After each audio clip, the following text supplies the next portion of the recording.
সর্বনিম্ন জান্নাতীর বউ দিব কমপক্ষে 72টা। হ্যাঁ, সুবহানাল্লাহ, জুড়ে আইছে কমপক্ষে 72টা দিব। চিন্তা করছেন কি খুশির সংবাদ। আল্লাহ কয় দুনিয়ায় যে বউ দিছি না স্যাম্পল, জান্নাতের ভিতরে যে বউ দিব এই বউগুলা কোনোদিন রোগ তেরা হবে না, জিনিসপত্র লড়তো না, জিনিসপত্র ভাঙতো না। আল্লাহ কয় এক একটা বউয়ের দিকে তাকাইয়া এক একজনের 40 দিন চলে যাবে, সে কইতে পারত। চিন্তা করতেন কতদিন সাহেব এত সর্বনাশের চোখের পলক পড়েন।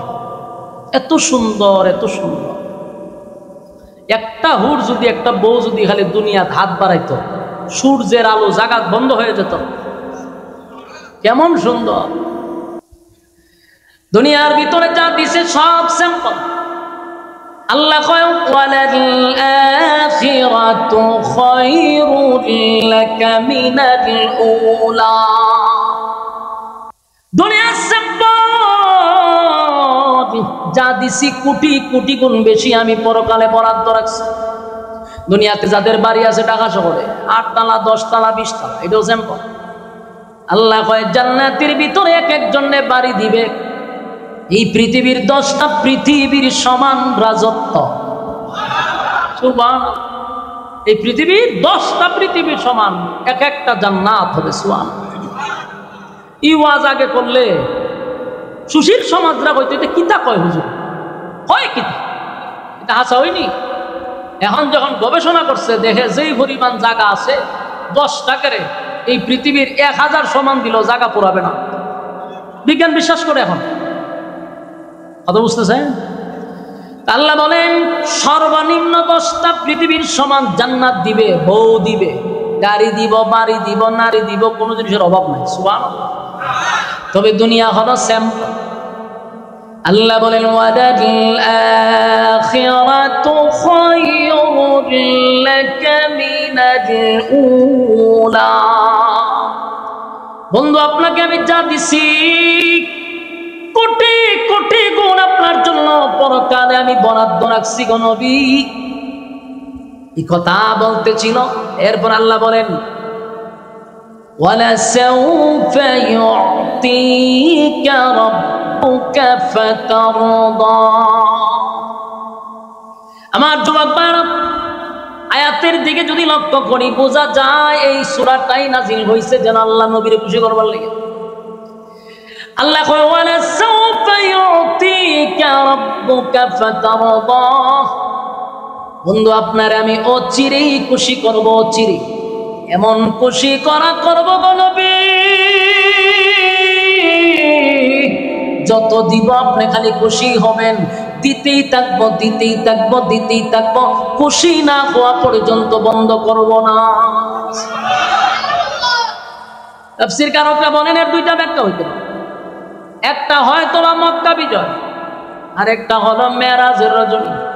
আরো অনেক কথা বলছে আল্লাহ তাআলা, আরো খুশি করবেন যে বলছে এটার একটা কারণ, এটার ও চিরি খুশি করবে, তার মানে মক্কা বিজয়।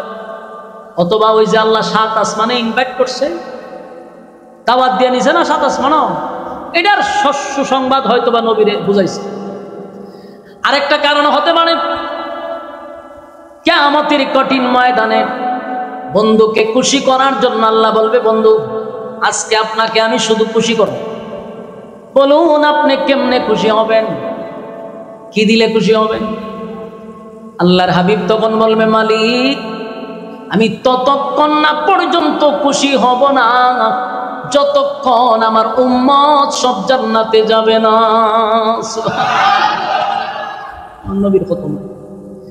আমার একটা গুনাহগার উম্মত যদি জাহান্নামে থাকে গো, আমি নবী খুশি হব না। আপনি আমার উম্মত গুলাকে জান্নাতে দেন, আমি নবী খুশি হব। আল্লাহ তখন বলবে বন্ধু অর্ডার দিলাম, আপনার যারে খুশি তারে লইয়া আপনি জান্নাতে যান। সুবহানাল্লাহ। দিয়া দিব সুপারিশের অধিকার, দান আমরা সুপারিশ করে লইয়া জান্নাত। আমার হাবিবকে আল্লাহ এত পাওয়ার দিছে বন্ধুরে খুশি করার জন্য। আল্লাহ বলেন আপনার যারে খুশি তারে লইয়া জান্নাতে যান, কোনো বাধা নাই, সুপারিশের অর্ডার দিয়া দিলাম। অথচ আদম নবীর থেকে নিয়ে ঈসা রূহুল্লাহ পর্যন্ত জান্নাতের গেটের সামনে দাঁড়ায় থাকবে রে, জান্নাতের দারোয়ান গেট খুলবে না যতক্ষণ না পর্যন্ত আমার নবী জান্নাতের গেটের সামনে না পৌঁছবে, ততক্ষণ গেটই খুলবে না। কত ভাবার সুবহানাল্লাহ। একটা খুশি আর একটা হলো মেরাজের রজনীতে বন্ধুরে ইনভাইট করে 7 আসমান টপকাইয়া সিদরাতুল মুনতাহা টপকাইয়া আরশে আজিমে নিয়ে গেছে। সুবহানাল্লাহ। জান্নাত জাহান্নাম ভ্রমণ করাইছে, এটা একটা খুশি। আর একটা খুশি হলো পরবর্তীতে আমার আল্লাহ মক্কা বিজয় দিছে। সুবহানাল্লাহ। নিশ্চয় আমি আপনাকে বিজয় দান করলাম, এটা হইতে পারে এটার একটা ইঙ্গিত। আল্লাহ রাব্বুল আলামিন সূরা নাজিল করছে। প্রথম কসম কয়টা? জোরে কয়, দুইটা কসম। ওয়াদ-দুহা, সূর্যের আলোর কসম। ওয়াল-লাইলি ইযা সাজা, রাতের অন্ধকারের কসম। এই ওয়াদ-দুহার আরেকটা ব্যাখ্যা, ওয়াদ-দুহার আরেকটা ব্যাখ্যা হইল রাসূল আপনার সুন্দর উজ্জ্বল চেহারার কসম। সুবহানাল্লাহ। আল্লাহ রাব্বুল আলামিন বলেন বন্ধু আপনার উজ্জ্বল সুন্দর চেহারার কসম। ওয়াদ-দুহার একটা ব্যাখ্যা হলো সূর্যের আলোর কসম, আরেকটা হলো নবী আপনার সুন্দর উজ্জ্বল চেহারার কসম। ওয়াল-লাইলি ইযা সাজা, এটার আরেকটা ব্যাখ্যা আছে, রাতের অন্ধকারের কসম। আবার নবীর কালো চুলের কসম। সুবহানাল্লাহ। আমার নবী সুন্দর চেহারার কসম করছে, আবার নবী সুন্দর চুলের কসম করছে। সুবহানাল্লাহ। চুল কত সুন্দর হইলে আল্লাহ নিজে চুলের কসম করে। এখন আপনারা এই যে কথাগুলি শুনবেন, আমি একটু আপনাদেরকে বলি, যেহেতু সময় শেষ, যতক্ষণই কথা বলবো আমরা একটু মনোযোগ দিয়ে শুনলে আপনি নিজে বুঝতে পারবেন যে প্রতিটা আয়াত যেন নবীরে খুশি করবার লাগি নাজিল করছে। প্রতিটা আয়াতে শুধু নবীর প্রশংসা। ওয়াদ-দুহা ওয়াল-লাইলি ইযা সাজা, দিনের আলোর কসম, রাতের অন্ধকারের কসম। মা ওয়াদ্দাআকা রাব্বুকা ওয়া মা ক্বালা, দুইটা কসম করছে এ রব্বি কারীম, দুইটা কসম করে আল্লাহ বলেন বন্ধু মা ওয়াদ্দাআকা রাব্বুকা ওয়া মা ক্বালা, আপনার রব আপনাকে ভুলে নাই, আপনার প্রতি অসন্তুষ্ট হয় নাই। কসম করে বলছে মা ওয়াদ্দাআকা রাব্বুকা ওয়া মা ক্বালা, আপনার বন্ধু আপনার প্রতি বিরক্ত হয় নাই, অসন্তুষ্ট হয় নাই, আপনার প্রতি খুশি। ওয়ালাল আখিরাতু খায়রুল লাকা মিনাল উলা, আল্লাহ বলেন ওয়ালাল আখিরাতু খায়রুল লাকা মিনাল উলা, দুনিয়াতে আপনাকে আমি যা দিলাম, যা দিছি এর থেকে কোটি কোটি কোটি গুণ বেশি পরকালে আপনার জন্য বরাদ্দ রাখছি। আমার যুবক ভাইরা, মুরব্বী বাবারা, প্রতিটা আয়াত যেন আমার নবীর আল্লাহ খুশি করছে রে। আল্লাহ কয় আপনাকে দুনিয়ায় যা দিছি গো কোটি কোটি গুণ বেশি বরাদ্দ রাখছি পরকাল। এই দুনিয়া কিছুই না আমার যুবক ভাইরা, দুনিয়ার মালিক যিনি, আসমান জমিন সূর্য চন্দ্র গ্রহ নক্ষত্র পাহাড় পর্বত সাগর নদী নালা খাল বিল কীট পতঙ্গ যা দেখি না, এই পৃথিবীর মালিক যিনি, সে আল্লাহ বলতেছে দুনিয়া কিছুই নয় গো, আমি আল্লাহ দুনিয়ার থেকে বেশি নিয়ামত পরকালে রাখছি। তাহলে দুনিয়ার মালিক যিনি, উনি কয় দুনিয়া কিছু না, দুনিয়া একটা ফরমালিন, এটা একটা স্যাম্পল। জোরে কোন কি পল? স্যাম্পল। কেউ চাল কিনতে গেছে নি বড় দোকান থেকে চাল কিনতে গেলে দেখবেন কতগুলা ডিবির মধ্যে বাড়ির মধ্যে এতটুকু এতটুকু করে তোরা। প্রথম গেলে বুঝবেন যে উনি মনে হয় বিজ্ঞানী তো বুঝে, তোমার বাড়ি বিষয় তো আছে গেলে পরে বলে চাউল নিতাম ইসলাম ভাই আপনি এটা কিতা লইয়া বুঝছেন বলে চাউল আছে তা আপনি যে সামনে এত টুকরে বলেছেন ঘটনা কি তখন মালিকে কয় তোর কত মন দরকার কত টন দরকার খালি কর এটা হলো স্যাম্পল বলুন কি স্যাম্পল এখানে দেখো তোমার কোনটা ভালো লাগে স্যাম্পল এখানে দেখতে অর্ডার দিবা পিছন থেকে টন বাহির হবে বাস্তব নেই এই হলো স্যাম্পল আল্লাহ কয় জান্নাতের স্যাম্পল হইল দুনিয়া তোর স্যাম্পল কি এক বস্তা থাকে অল্প বাড়ির মতো তো জান্নাতের নিয়ামতের তুলনায় দুনিয়াটা ওই সামান্য একটা স্যাম্পল আল্লাহ কয় দুনিয়া একটা স্যাম্পল গোডাউন হলো পরকালে দুনিয়া কিছুই না স্যাম্পল দিয়া পাঠাইছি দুনিয়াতে আমরা যা বুক করি সব স্যাম্পল বাড়ি গাড়ি নারী সব স্যাম্পল যেমন আমরা বিবাহ করছি বউ আছে না সবার তো নাই যারার বউ আছে এই বউটাও একটা স্যাম্পল বউ একটা তোমার কথা কই না করে একটু জোরে কই আপনারা মাতলে আমার কথা কইতে সুবিধা হইব বউ আসুনি আপনারা বউ স্যাম্পল বলুন বউ কি এইটা একটা স্যাম্পল স্যাম্পল কেন দুনিয়া আল্লাহ একটা বউ দিছে ঠাডা পড়ছে বাংলাদেশও জন্ম নিছে এর চেয়ে বেশি করতে পারতেন না বাংলাদেশও একটার বেশি দুইটা হরণ যায় না করলে সমাজের মানুষ আপনার সিসি দেয় আবার প্রেম করতে পারবেন অসুবিধা 8টা 10টা 15টা প্রেম করলে কয়টা কোনো অসুবিধা নাই এটা এনজয়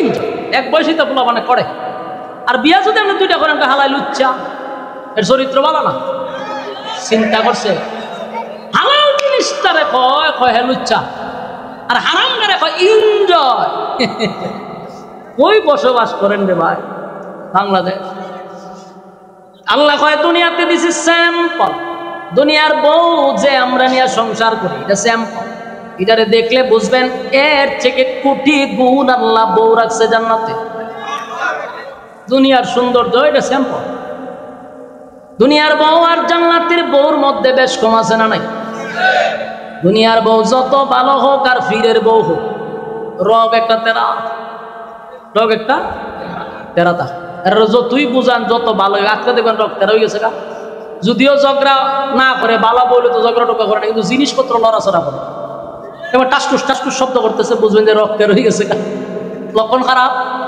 এমন গ্লাস ভেঙে গেছে গা জগ ভেঙে গেছে টেবিল টুবিল লাড়া নিতেছে এটা ভদ্র বউয়ের কারবার হন যদি উশৃঙ্খল বউ হইতে কিতা অবস্থা হয় চিন্তা করে ভয়ানক অবস্থা জান্নাতের ভিতর আল্লাহ বউ দিবে রুচি ফাল্লাইয়া দিব রুচি ফাল্লাইয়া বুঝেননি তখন এটা ভালো লাগছে না ঠিক আছে থাকবো আর একটা ভালো লাগছে এটা লইবে না কোনো অসুবিধা নেই সুবহানাল্লাহ এটা জায়েজ আছে তখন এই জন্য ওয়ালাসাউফা ইউতিকা রাব্বুকা ফাতারদা এরপর আল্লাহ বলেন আলাম ইয়াজিদকা ইয়াতীমান ফাআওয়া আমার যুবক ভাইরা কথাগুলি একটু মনোযোগ দিয়ে শুনেন এর আগের আয়াত বলছে ওয়ালা সাউফা ইউতিকা রাব্বুকা ফাতারদা আলাম ইয়াজিদকা ইয়াতীমান ফাআওয়া এই আয়াত থেকে আল্লাহ কি বুঝাইতেছে এখন যতগুলো আয়াত এগুলো অতীতের কথা রাসূলকে শুনাইয়া আল্লাহ বুঝাইতেছে বন্ধু তখন আপনাকে ভুলি নাই আর এখন বলবো কেমনে আপনি ইয়াতীম ছিলেন আপনি তো ইয়াতীম ছিলেন আমি আল্লাহ আপনাকে আশ্রয় দিছি আপনি যে বলেন আপনার আমি ভুলে গেছি আপনারে কি আমি আশ্রয় দেই নাই দেখবেন কোনো বন্ধুর সাথে যদি কোনো বন্ধুর ঘনিষ্ঠ সম্পর্ক হঠাৎ করে মাঝখানে একটু গ্যাপ হয়ে যাবে মাঝে মধ্যে একটু গ্যাপ হয় না অথবা অভিমান হয় ঝগড়া হইলে তখন এক বন্ধু আরেক বন্ধুরে কয় দেখ তুই যে সময় আমার শিবু মার্কেটে দোকান দিছিলি তোর হাতে টাকা আসিল না আমি তোরে 50,000 টাকা দিয়া কিন্তু সাহায্য করছিলাম বন্ধু তুই কিন্তু এরকম বিপদে পড়ছিলি আমি তোর উন্ডার দিয়ে ধরে লই আসলাম তুই হসপিটালে গেছিলি কেউ যায় নাই আমি গেছিলাম এগুলা কেন বলে বইলা বন্ধুরে বুঝাইতেছে আমি তোর প্রিয় লোক বিপদের সময় আমি তোর কাজে আসলাম কথা কই না দি বন্ধুর রাগ ভাঙাইতেছে আল্লাহ রাব্বুল আলামিন বলেন আলাম ইয়াজিদকা ইয়াতীমান ফাআওয়া, আপনি এতিম ছিলেন, আমি আপনাকে আশ্রয় দিছি। আমার নবী ছিলেন সমস্ত ইয়েতিমের সর্দার। পৃথিবীতে যত ইয়েতিম আছে সমস্ত ইয়েতিমদের মধ্যে আমার নবী হলো ইয়েতিমের সর্দার।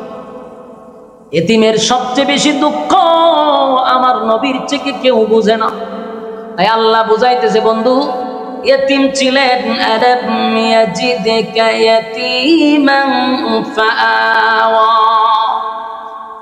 এতিম ছিলেন আমি কি আপনাকে আশ্রয় দেই না? অতীতের কথা বলতেছে। এরপর আল্লাহ বলেন ওয়াজাদাকা দাল্লান ফাহাদা, আল্লাহ বলেন বন্ধু আপনি তো পথহারা অবস্থায় ছিলেন। এটার ব্যাখ্যা হলো মানুষ যখন এতিম হয়, কোন ছেলে যখন এতিম হয় গার্জিয়ান থাকে না। কোন বাচ্চা যদি এতিম হয় রে, মাও নাই বাবাও নাই আত্মীয় স্বজন কেউ নাই, এই ছেলেটার গার্জিয়ান নাই, তখন ছেলেটা কিন্তু লেখাপড়া করে না, টুকায় হয়। কথা হয় না? কি হয়? টুকায় হয়ে যায়, রাস্তাঘাটে চিন্তায় করে, মোবাইল চুরি করে, বকর সকর করে, কারণ গার্জিয়ান নাই তো, কেউ শিখায় না, পড়ায় না। আল্লাহ কয় আপনি এতিম ছিলেন, আপনি তো এতিম অবস্থায় গার্জিয়ান ছিল না, কেউ ছিল না, আপনি ইচ্ছা করলে তো পথ হারা হইতে পারতেন। আমি আল্লাহ আপনাকে ফিরায় রাখছি, আমি আপনার পথ দেখাইয়া দিচ্ছি, পথ হারা হইতে আপনাকে দেই নাই। সুবহানাল্লাহ, আল্লাহ বন্ধুরিতে বুঝাইতেছে। ওয়াজাদাকা আইলান ফাআগনা, আল্লাহ এরপরে বলেন বন্ধু আপনি নিঃস্ব ছিলেন, গরিব ছিলেন। আল্লাহ কি কয়? আপনি গরিব ছিলেন কিন্তু আমি আল্লাহ আপনাকে ধনী বানায়া দিছি। বলো নবী কি শুধু খালি গরিবই ছিল না, ধনীও ছিল? কথা কই না দি, সারাটা জীবন শুধু আমরা ওয়াজ শুনছি। নবী গরিব ছিল, নবীর পেটে পাথর ছিল, এই ওয়াজ শোনায়া কানো ধরে ওয়াজ ও টান মারে মানুষ চিত্তিয়ে ঘুরে যাবে। ভাইটা সত্য কথা, নবী গরিব ছিল, পেটে পাথর ছিল। বিজ্ঞানের ওয়াজ কি শেষ না পরের পৃষ্ঠা আছে? আপনাকে আমি ধনী বানাইছি, তাহলে ধনী কথাটাও বলা দরকার, নাইলে ইসলামটারে আপনারা একেবারে 12টা বাজায় দিছে। সুশীলরা মনে করে ইসলাম মানেই হলো ফকির মিসকিন। আজকে শিল্পপতির ছেলে মাদ্রাসায় ভর্তি করতে চায় না, হয় মাদ্রাসায় হুজুররা খাইতো পায় না, কত কষ্ট করে চলে, গরিব মিসকিন এতিম, এরকম নজরে আমরা দেখে। আর এর জন্য দায়ী হলাম আমরা হুজুররা দায়ী। খান হারা জীবন খানদিরা নবীর ভেড়ো ভাত, নবীর ভেড়ো ভাত। এই ওয়াজই খালি শুনতো মানছে, পরে যে নবী দেশের প্রেসিডেন্ট হইছে এই কথা কস না কেন? নবী যে দেশ পরিচালনা করছে সেই কথা বলস না কেন? এই কাঠমৌলবী গুলা শুধু নবীর ভেড়ো ভাত হইয়া বইরাত রাখছে, আর সমস্ত নাস্তিক গুলা এই ওয়াজ পাইয়া দেখছো নি নবী গরিব আছেন, আর হুজুররা ইস্তারি দিয়ে খাবার পড়ে, হুজুররা গাড়ি দিয়া চড়ে। এরারে এমন ভাবে ব্রেইন ওয়াশ করছে, শুনেছেন ইসলাম করি হে ওই ওয়াশ করে নবীর ভেড়ো ভাত, আবার গিয়া রান সাবায় ইচ্ছা মতে রাখো, দেশি মুরুগ লাগবো, আর মোর মুরুগ সাবাই তারি না, আমার দাঁত দোষ, জিব্বার দোষ, আমি সবসময় দেশি মুরুগ খাই। তুই না ওয়াশ করে নবীর ভেড়ো ভাত করতে পার, মুরুগ কাজ কেমনি? চিন্তা করছেন নি? এই মানুষগুলারে ইসলাম থেকে কতটুক দূরে সরাই রাখছে আপনারা বুঝতেছেন? আজকে 2025 সালে আইসা যখন কোন আলেম রাজনীতি করতে যায়, তখন ওই সমস্ত সুশীলরা কয় হুজুররা রাজনীতি পাইছে, গো হুজুররা থাকবো মসজিদ, হুজুররা থাকবো মাদ্রাসা, টিফিন বাড়ি দিয়া গরম ভাতে না দিমু, হুজুরে মার সাথে খাইব, আমরা বাপ মরবো, হুজুরে জানাজাত দিব, সেখানে গিয়া হুজুরে মিলাদ করাইব 50 টাকা দিব।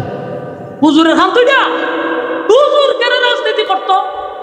এই যে ব্রেন ওয়াশ করে রাখছে, এর একটা অপরাধী হইলাম আমরার মতো কিছু মৌলবীরা। কারণ এই সমস্ত জাহেল গুলার এই ওয়াজ শুনাইছে, তো এই জাহেল গুলা জানে না যখন আমাদেরকে বলে রাজনীতি পাইছো কই, আমরা তো বুক ফুলিয়ে বলি আমরা রাজনীতি শিখছি স্বয়ং রাসূলুল্লাহর কাছ থেকে, রাজনীতি শিখছি রাসূলের কাছ থেকে। আমরা প্রশ্ন করার দরকার ছিল, তোরা রাজনীতি পাইছ কই? আমাদের রাজনীতি পাইছি না, এভিডেন্স আছে, ডকুমেন্টস আছে যে আমরা অমুকের কাছ থেকে, রাসূলের কাছ থেকে রাজনীতি শিখছি। তোরা করতে শিখলি? এখন এরা সর্বোচ্চ কইতে পারবো যে আমরা ফেরাউনের থেকে শিখছি, আনালে হামাইনার থেকে শিখছি, আবু জাহিলের থেকে শিখছি। আনালে কইবটা কি আমারে বলে? এই জন্য দেখবেন এদের কাজ কাম চলা ফেরা কিছু আবু জাহেল মার্কা, কিছু ফেরাউন মার্কা, কিছু হামাইনা মার্কা। কারণ যারে যে নেতা মানে তার প্রভাব তার শরীরে পড়ে। ঘটনা তুই কেন করছে? আমরা জিগায় রাজনীতি হয়েছে কই? এরে রাজনীতি আমরা জন্ম দিছি রাজনীতি। আমরা তোরা এখন ডেলি জিগা ভাই রাজনীতি বেঁচে কই, নাহলে শর্টকাম হয় রাজনীতি বেঁচে কই। ফাজিল কোথাকা হুজুররা যদি নির্বাচন তারা কয় আপনার রাজনীতি পাইছেন কো? কত বড় বেদব!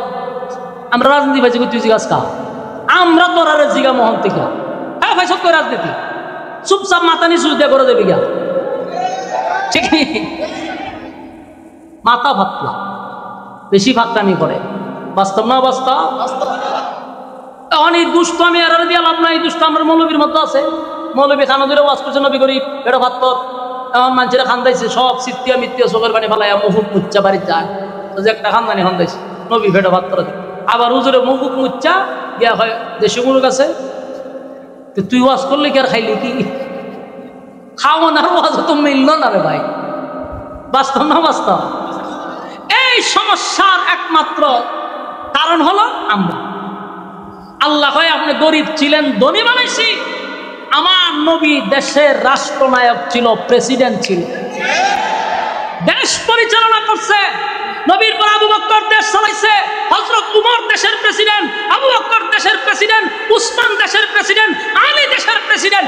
একের পর এক সাহাবায়ে কেরাম দেশ চালাইলো, আর আমরা রাজনীতি বেশি করি। হযরত উমরের আঙ্গুলের ইশারায় অর্ধ পৃথিবী পরিচালিত হয়েছে, অর্ধ পৃথিবী। রাজনীতি বলে পাইছি কো? আর সমস্যা হয়েছে তো আমরা, আমি তো সব কথা কইয়া লাই, এর লেগে সব হুজুর আমার বেশি ভালো হয় না, বেশি বাকমানি করে, বেশি কইয়া লাই, আল্লাহ মারা শুদ্ধ কইয়া লাই। আল্লাহ মারার আমি বুঝাইতাম চাই যে এখন যে একটা অবস্থা, আমরা এখন খালি আঙ্গুল তুললে কয় আমরা পাইছি কই রাজনীতি, কদিন পরে কইবা আমরা রাজনীতি করার অধিকারও নেই বাংলাদেশে, কইয়া লাইব তো। এই জন্য আমাদের এখন উচিত সমস্ত টুপিওয়ালা একটা প্ল্যাটফর্মে আসা। সব টুপিওয়ালা যদি এক না হইতে পারে, আবার আয়নাগর রেডি করবো, রেডি বাং সাইডে আবার গ্লাস মাস ফিটিং করবো, রেডি করতেছে যে হুজুর বেশি দিন বাকি নাই। সব টুপিওয়ালা যদি এক না হইতে পারে, আবার সেই আয়নাগর, আবার সেই জঙ্গি নাটক নাটক সাজাইব। বুধুতি দেখবেন বন্ধু আটকাছি পাঁচা পাতা ঘুরতে মারতেছি মারতেছি জঙ্গি মারতেছি জঙ্গি, এটা অভিনয় নাটক। স্কুলের মধ্যে পর্যন্ত এগুলো শিখায়, বাচ্চারা দিছে পড়াই তো, এরা দাড়ি লাগায়, আলগা দাড়ি লাগায়, টুপি মাথার দিয়ে এটা জঙ্গি বানায়। আপনি আমার বাচ্চাদেরকে স্কুলে কি শিখাইতেছে একটু বোঝার চেষ্টা করেন, দিয়া দেন তো ব্যারিস্টার বানাবেন লেগে স্কুলও পরে নাস্তিক হয়, নাস্তিক হইয়া শেষে বৃদ্ধাশ্রমে আপনার এনে দিয়াইব, লাভ হবে না। বাংলাদেশের টেকনাফ থেকে তেতুলিয়া একটা আলেমের মা বাপ যদি আপনি বৃদ্ধাশ্রমে দেখাইতে পারেন, আর জীবনে মারে ওয়াজ করবো না। কিন্তু আমি আপনাকে চ্যালেঞ্জ করে বলতে পারবো, বহু ডাক্তারের মা বাপ ওই বৃদ্ধাশ্রমে, বহু ইঞ্জিনিয়ারের বৃদ্ধাশ্রমে, অ্যাডভোকেটের বৃদ্ধাশ্রমে মা বাপ নিয়ে তুই আয়। কোন আলেম ৫,০০০ হোক ১০,০০০ টাকার হোক ইমামতি করুক আর মাদ্রাসা পড়াক, যাওই খায়, মা বাপ নিয়ে খায়। আর তোরা বোতল খাস, বউ আর জামাই মিল্লা মা বাপ রেতিয়াস নিয়ে আসে বৃদ্ধাশ্রম। যেমনটা শিখছে এমন না, মা বাপে আশায় দিয়েছিল বড় ব্যারিস্টার হইয়া আমেরিকা লয়ে যাবো, এখন না বৃদ্ধাশ্রমে বন্দি করে দিয়েছিল। আজকে আমার মাদ্রাসা গতকালকে রাত্রে এক মুরব্বী মহিলা মাদ্রাসা ঢুকছে, আমি জুম্মা পড়াই দিন গেছি মাদ্রাসা, তখন উস্তাদ হুজুর ঘটনা তো করছেন কিতা, এক মহিলা কইতে গেছে মাদ্রাসার মধ্যে, আমি কিতা কহ পরে গিয়ে দিয়ে একবারে বৃদ্ধ। এই মহিলারা জিগাই সব কথা কইতে পারে না, জিগাইলাম না বাড়ি কই, তাও কইতে পারে না। বহু কষ্ট করে এর ঘরে জিগাইলাম বাড়ি ব্রাহ্মণ বাড়ি। এখন আমারই কেন এলো কেমনি এত দূর? দেখলাম যে তার সন্তানগুলির নামও বলতে রাজি না, এতটা কষ্ট তার ভিতরে। হয় কোনাহানো সন্তানে সাইরা দিয়ে এ পড়ছে, ফালাই তুই গেছে। অহরহর ঘটতেছে এরকম ঘটনা। এর একটা মাত্র কারণ দিনই শিক্ষা না পাওয়ার কারণে। দিনের শিক্ষা যার ভিতরে নাই সে তো মানুষ নয়, একটা সময় অমানুষ হয়ে যায়। এই জন্য স্কুলে পড়ান, কলেজে পড়ান, ভার্সিটিতে পড়ান, কোনো অসুবিধা নাই, প্রাথমিক ইসলামিক শিক্ষা আপনার সন্তানকে দিতে হবে, তাহলে শান্তি পাইতেন। এখন দেখেন ঘটনাটা কি হয়েছে। আমাদের সমস্ত উলামায়ে কেরাম যদি, টুফিওয়ালা যদি সব এক হয়ে যায়, আমার তো মনে হয় না বাংলাদেশে এর থেকে বড় দল আর আছে। সবচেয়ে বেশি দল হলো টুফিওয়ালা। কিন্তু আপনি তাকায়া দেখেন 100 জন হইলে বড়ই একটা ব্যানার লয়ে খারাপ, আমার একটা দল, আমি সভাপতি, ঘুষি পয়সা দিয়ে খালি দল আর দল। 500 হয়ে গেলাম, আমার চাল লাগতো না, নাম দিয়ে দিচ্ছে আমি অমুক দল ইসলামিক, আমি সভাপতি। আমার যদি বাবু দল করতা যত ঘটনা গীতা জায়গায় জায়গায় এরা পাড় হইয়া জায়গায় উচিত ছিল সব বাদ দিয়ে এক দল। ওখান তো ওইতেন দল কয় হ্যাঁ টুফি উঁচা, আমার দলের সাথে মিলে না, এর সাথে আমার চল কয় হ্যাঁ টুফি চুকা, এর সাথে আমার মিলবে না, এর টুফি নেশা, এর সাথে আমার মিলবে না। ওরে বাইরে ইসলামের সাথে তুই টুফি উঁচা নেশা যদি তালাশ কর তো ঐক্যটা কোন সময়?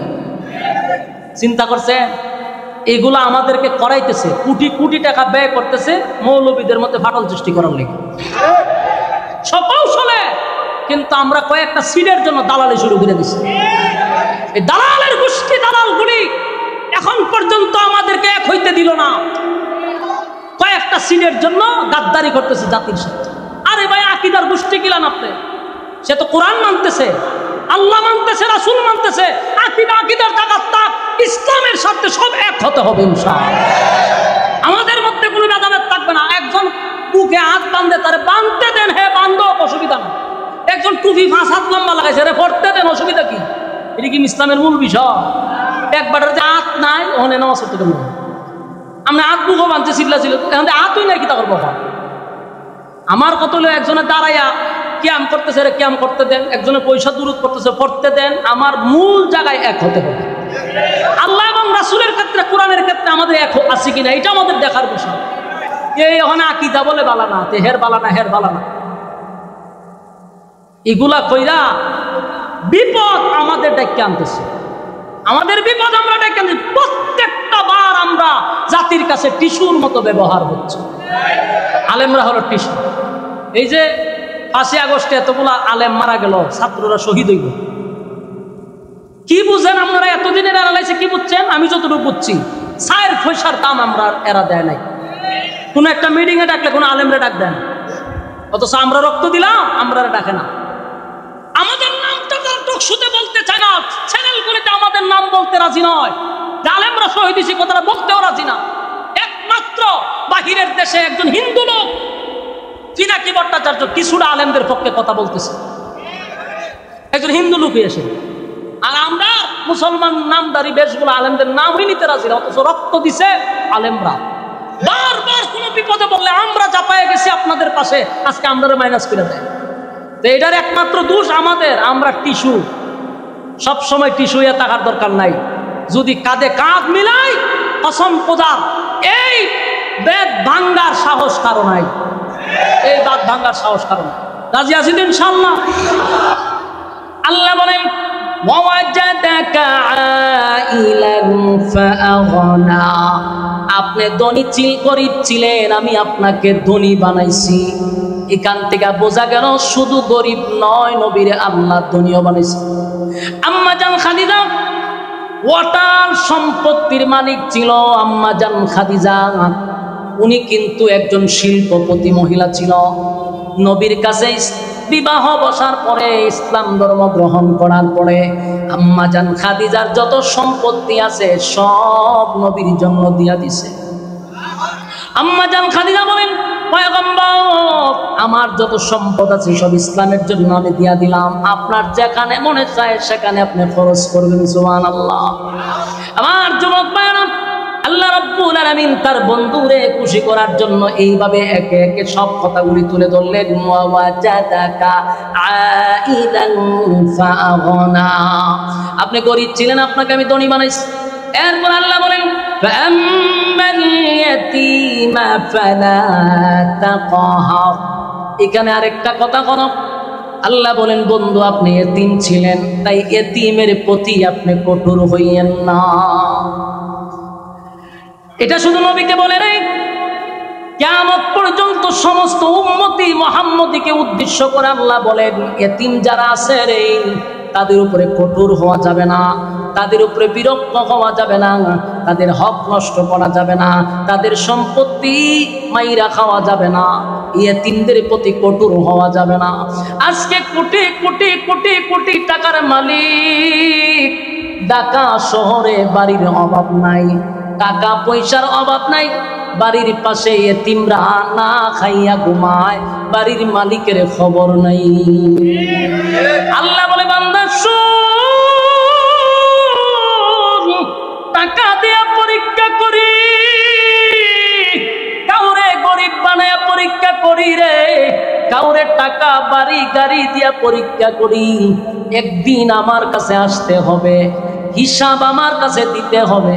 আমি তোরে 10 তলা বিল্ডিং এ বসাইয়া কুরমা পোলাও খাওয়াইলাম, আর নিচের তলায় এতিম বাচ্চারা না খাইয়া ঘুমায়, একটা বার তুই খবর নিলি না। বান্দা শুন, যতই নামের আগে তুই হাজি লাগাস, বান্দারে আমার কাছে তোর কোনো দাম নাই। জান্না রাখিস, কিয়ামতের ময়দানে আমি আল্লাহর সামনে পাই পাই করে হিসাব দিতে হবে। হিসাব না দিয়া সামনে আগানোর কোনো সিস্টেম নাই। কত মাদ্রাসা আছে দেখবেন, এতিমখানা আছে, মা নাই বাবা নাই, দেখার মতো বাচ্চাটারে কেউ নাই। এরকম মাঝে মধ্যে অনেক এতিম আমার মাদ্রাসায় ঢুকছে। আমি গত কিছুদিন আগে পরীক্ষার ছুটি দিছি, কিন্তু হঠাৎ করে দেখি 2 জন বইয়ের হিসেবে বাড়ি যায় না। বিদায় তোরা বাড়ি গেলে না কা, এখন দেখি মুসামুসি করে, বেশি যখন জিজ্ঞেসি বাড়ি যাও না, এখন খাইয়ে দিছি, কিন্তু চোখ দিয়ে পানি করে। এখন আমার আশ্চর্য লাগে, খান্দোস খা, কেউ মারছে, হুজুরে দমকাইছে না, টেকা নাই ক দিয়া দি, খানতেছে। পরে আমি হুজুরে হুজুর যাইব কো, মা নাই বাবু নাই, চা একটা দিয়া গেছিন, আর ভর্তির পরে আর আইসে না, আয়া দেখছেও না, তখন যাইতো কো, টেকাও নাই পড়। এরকম অসংখ্য এতিম, এতিমখানা মাদ্রাসা আছে, মাঝে মধ্যে যাবেন, তাদের সাথে একবেলা বসে খাইবেন। বাড়িতে বউ বাচ্চা নিয়ে খান। বহু মাদ্রাসায় আছে রে এতিম বাচ্চা আছে, মাও নাই বাবাও নাই, বছরের পর বছর ওই বাচ্চাগুলি মা বাবার সঙ্গে বৈশা খাইল না। মা বাবার সঙ্গে বৈশা খাওয়ার আনন্দ তাদের কখনো নাই। ভাই টাকাওয়ালা ভাই, নিজের সন্তানগুলির আছে, আপনার সন্তান যদি এতিম হয়ে যেত কেমনটা লাগতো। তাই মাঝে মধ্যে নিয়ত করবেন, আজকে অমুক মাদ্রাসায় গিয়ে দুপুরে একবেলা খাবো, এতিম বাচ্চাদেরকে খাওয়াবো, নিজে খাবো। এটার মধ্যে একটা আনন্দ আছে। আল্লাহর নবী বলেন, এতিমদেরকে যারা মহব্বত করবে, এতিমদের মাথায় যারা হাত বোলায়া দিবে, ওয়াদা দিলাম জান্নাতে আমি নবীর সঙ্গে তারা এতটুকু দূরত্বে থাকবে। সুবহানাল্লাহ। বাড়ি আল্লাহর নবী 2টা আঙ্গুল দেখাইলো, এতটুক দূরত্বে আমি আর নবী, আমি আর আমার উম্মত থাকবো। আল্লাহ বলেন, বন্ধু আপনি এতিম ছিলেন, তাই আপনি এতিমদের প্রতি কঠোর হইয়েন না। আমার যুবক ভাইরা, আল্লাহ বলেন, ফাআম্মাল ইয়াতীমা ফালা তাকহার, বন্ধু এতিমদের প্রতি আপনি কঠোর হইয়েন না। ওয়া আম্মাস সাইলা ফালা তানহার, আর যারা চাই আছে, ও দরিদ্র আছে, মিসকিন আছে, কেউ যদি আপনার কাছে চায়, তাদের সঙ্গে কঠোর আচরণ করবেন না, তুসতাস করবেন না, ধাক্কা দিবেন না। অনেক সময় দেখবেন রাস্তাঘাটে ভিক্ষুক দ্বারা, এখন তো নকল ভিক্ষুকের অভাব নাই, হ্যাঁ ব্যবসায়ী ভিক্ষুক আছে। এই ব্যবসায়ী ভিক্ষুকদের কারণে অরিজিনাল ভিক্ষুক এখন চিনাটা বড় কঠিন। অরিজিনাল অনেক ভিক্ষুক আছে। মাঝে মধ্যে আমি রাস্তা দিয়ে যাই আর দেখি অনেক ভিক্ষুকের হাত নাই, পা নাই, এরকম ভিক্ষুক দেখছেন নি? বাড়ি এটা ওই মাথার সামনে তোরা হে, আর ভাবো নাই আতন আমি ঘুরছি। অনেক সময় দেখা যায় গইরাই, এমনি গইরা মুখের মধ্যে লইয়া এমন গইরা। কত ভিক্ষুক রাস্তাঘাটে দেখবেন গইরাইয়া গইরাইয়া ভিক্ষা করে, হাতও নাই পাও নাই। আমরা মাঝে মধ্যে 10 টাকা দিয়ে চলে যাই, কিন্তু না, মাঝে মধ্যে দাঁড়াইবেন, দাঁড়াইয়া তাদের দিকে তাকাইবেন, আর আসমানের দিকে তাকাইয়া শুকরিয়া আদায় করবেন, মালিক আপনি চাইলে তো আমারে এই জায়গায় শোয়া দিতে পারতেন। আল্লাহ আপনি আমার চাইলে ভিক্ষুকের তালা আমার হাতে ধরায় দিতে পারতেন গো। আজকে আমি কত স্বাবলম্বী, আমার হাত আছে, পা আছে, চোখ আছে, মানুষ আমারে মূল্যায়ন করে, মানুষ আমারে কত মহব্বত করে। আপনার যদি হাত পা না থাকতো, কসম খোদার কেউ আপনার সঙ্গে সেলফি তুলতো না, আপনার বন্ধু হইতো না। কোনো ভিক্ষুক হাত নাই পা নাই, তার বন্ধু নাই রে, তার কোনো বন্ধু নাই। তার আত্মীয় স্বজন থাকলেও তারে পরিচয় দেয় না, তারে দেখলে এড়ায়া চলার চেষ্টা করে, কারণ তার হাত নাই পা নাই, তার সঙ্গে কেউ সেলফি তুলে না। আল্লাহর কাছে শুকরিয়া আদায় করেন, মালিক আমার দুইটা পা আছে, দুইটা হাত আছে, মানুষ আমারে কত সম্মান দেয়, বিয়ে করতে পারলাম, শ্বশুর বাড়ি আছে, আত্মীয় স্বজন আছে। যদি হাত পা না থাকতো, কে আমার কাছে বিবাহ দিত? আমার কিভাবে শ্বশুর বাড়ি হতো? আমি এত সুন্দরভাবে, আমি এত জাঁকজমক ভাবে চলাফেরা করি, মালিক এটা তোমার দয়া ছাড়া আর কিছু হতে পারে না। এই জন্য আল্লাহ বলেন, সাবধান, ভিক্ষুকদের সাথে, এতিমদের সাথে, মিসকিনদের সাথে কোনোদিন তোমরা খারাপ আচরণ করবে না।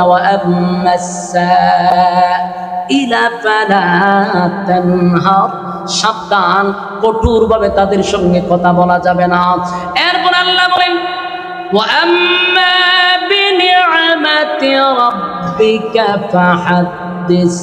আল্লাহ বলেন, বন্ধু আপনার রব আপনার যেই নিয়ামতটা দিছে, সেই নিয়ামতের শুকরিয়া আদায় করেন। নিয়ামত যে দিছে এটা মানুষের কাছে প্রকাশ করেন। আপনি আমারে যদি আল্লাহ সুস্থ রাখেন, শুকরিয়া আদায় করবো কা? এটা একটা নিয়ামত।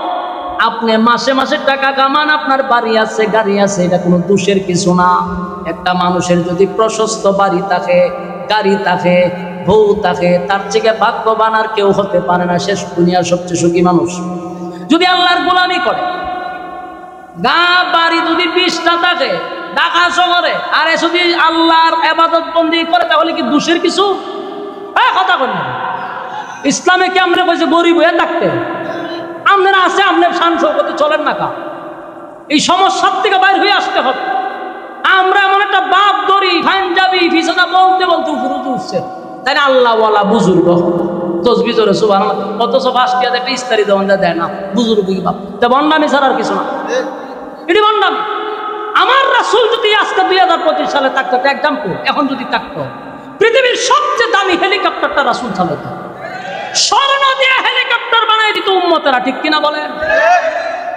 যেই সময় যে অবস্থা, আপনি এইভাবে থাকবেন, শান শৌকতে চলেন। আপনার আমার চলাফেরা দিকটা, আলেমদের চলাফেরা দিকটা, একজন শিল্পপতির ছেলে যেন মাদ্রাসায় ভর্তি করতে বাধ্য হয়। অনেক আলেমের যদি কিছু টেকা হয়, এই আরেকটা চললে ঘুরে মরে যায়, রাত্রে ঘুমানো আলি সাইটায় চালিয়ে যাচ্ছে। কেন? তোর জাতি ভাইয়ের যদি বাড়ি হয়, গাড়ি হয়, এটা তোর জন্য ভালো। আমার দেখতে আরেকজন শিল্পপতির ছেলে মাদ্রাসায় ভর্তি করবে, আমার চলাফেরা থাকতে হবে শান শৌকতে। কথা এখন ঠিক নেই, এখান থেকে বাইরে হয়ে আসতে হবে। এই জন্য আল্লাহ বলে, আপনাকে যেই নিয়ামত দিছি সেটার শুকরিয়া আদায় করেন। যদি আপনার ডাকাতে বাড়ি থাকে, আপনি শুকরিয়া আদায় করেন। আল্লাহ বাড়িওয়ালা বানাইছেন, আমার অধীনে কত মানুষ ভাড়াটিয়া থাকে, আপনি চাইলে আমারে ভাড়াটিয়া বানাইতে পারতেন, তারে মালিক বানাইতে পারতেন। এই জায়গায় আপনি আমারে সম্মান দিছেন, ইজ্জত দিছেন, মালিক। আল্লাহর কুদরতি পায়ে সেজদায় পড়ে আপনার শুকরিয়া আদায় করা দরকার।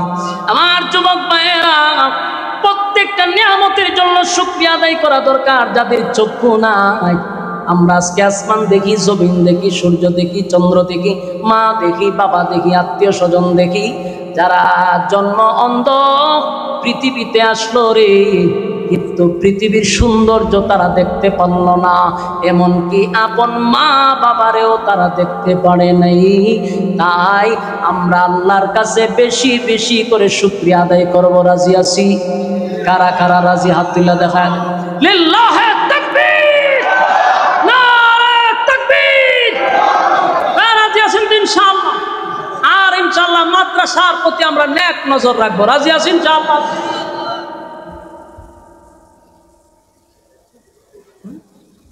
হাত তুলেন। হয় আতলামায়ের নাম সাবধান করে দিলেন, আগ দেখ হয়ে যাবে বাবা। বলেন আমরা মাদ্রাসার সাথে আছি, আলেম ওলামার সাথে আছি ইনশাআল্লাহ, কোরআনের পক্ষে আছি তো ইনশাআল্লাহ, সবাই রাজি আছেন? পরীক্ষা খতম, বিসমিল্লাহ কর, পকেটে হাত ঢুকাই দেন, পকেটে হাত ঢুকাই দেন, পকেটে হাত ঢুকাই দেন, ঢুকাই দেন, যার পকেটে যা আছে বাড়া রাইখা সব দিয়ে দিবেন। মাদ্রাসা না থাকলে ইসলাম থাকবে না, কথা বুঝতেছেন? দ্বীনি শিক্ষা না থাকলে মানুষ চতুষ্পদ জানোয়ার হয়ে যাবে। এই জন্য এই মাদ্রাসাগুলি, নবীর বাগানগুলি টিকায় রাখার দরকার আছে না নাই? ঢুকায় মোনাজাতের আগে উঠতে পারবেন না। এর ভিতরে আমি আরেকটা কথা বলি, 30 জন মানুষ 1000 করে কে দিবেন? 30 জন লোক 1000 করে, বেশি না।